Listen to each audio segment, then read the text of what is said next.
मुझे दिवस कुमार साहू मैं बरगढ़ जिला झारखंड ब्लॉक बैताली क्लस्टर से आरटीसी काम कर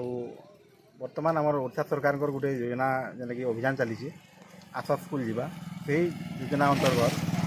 मैंने जेन आउट ऑफ स्कूल जी छुआ मैंने रही से आम मेन स्ट्रीमिंग कराऊे मुख्य स्रोत में सामिल कराइए। तो ये गोटे घटना डुंगरी चढ़ा गाँव मिनिकेतन लुई बोली जन छात्र अच्छा जेन कि अष्टम श्रेणी पास कलापर से घरे रही जाते तो ताकू आम काउनसेलिंग बर्तमान आम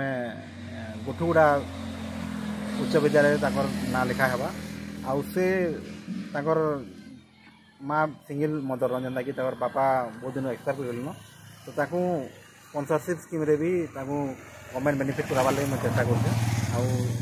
निश्चित भाव तार पढ़ा भी है और तार हैंडिकैप सर्टिफिकेट भी जब जनरेट नहीं होबार ताकू भी कराबार लगे मैं प्रयास कर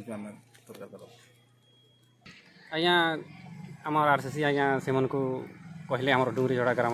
शिक्षक मैंने से मैंने घर के जाकर कहले आम ये आमर एंता सुविधा अच्छे बोले नहीं जानी थे अनेक दिन है घर बसिक रोला पाठ पढ़ी नहीं जाते